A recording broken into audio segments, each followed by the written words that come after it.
Comme c'est l'anniversaire des attentats du Bataclan, donc des carnages du Bataclan, comme c'est en même temps, ça vient juste après l'élection de Trump, ça c'était pas du tout prévu. Ce qui était prévu, c'est en même temps que c'était dans la préparation de la campagne électorale, de la situation électorale de l'an prochain en France, et donc dans un contexte européen de montée des populismes et des nationalismes. C'est vrai qu'on s'est dit c'est important de rencontrer frontalement cette question de la détresse, du désarroi, de l'affaissement du politique qui est submergé d'un côté par de la gestion technocratique, des règles, des formes juridiques européennes, etc.,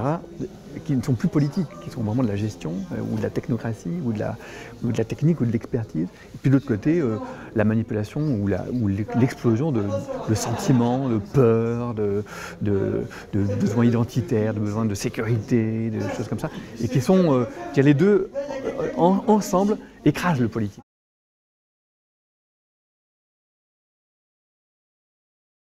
Il nous a paru important à la fois de tirer quelques fils précis, c'est-à-dire la terreur, la peur, c'est un fil pour la montée du populisme. La vie démocratique, comment est-ce qu'on arrive à vivre ensemble, comment est-ce qu'on fait ensemble horizontalement avec ceux qui sont là, pas seulement s'appuyer sur l'État, hein, mais je dirais la participation, la vie démocratique je dirais à toutes les échelles, y compris les échelles les plus locales. Et puis la question des flux migratoires, la question, je dirais, de comment est-ce que le politique va se structurer face à une situation explosive qui crée des peurs, mais aussi qui pose des problèmes, je dirais, de solidarité sociale. C'est des politiques migratoires, mais c'est aussi des politiques sociales. Comment est-ce qu'on intègre? Si on pense, il y a l'immédiat accueil, mais après, il y a dans la durée, comment est-ce qu'on intègre, comment est-ce qu'on arrive à faire vivre ensemble et avec des problèmes de code, qui sont aussi des codes culturels, qui ne sont pas seulement des problèmes c'est pas uniquement de l'économie, c'est pas uniquement des moyens financiers, c'est beaucoup plus vaste que ça. Voilà, donc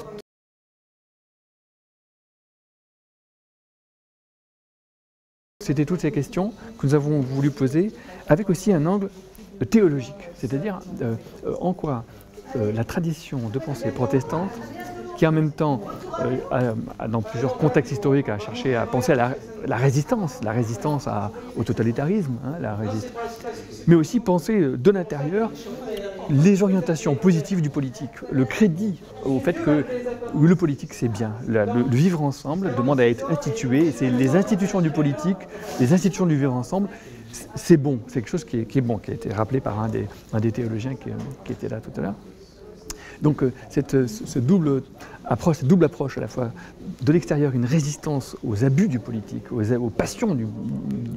politique, mais en même temps de l'intérieur, fonder, penser, gérer une gouvernance respectueuse, de respect mutuel, et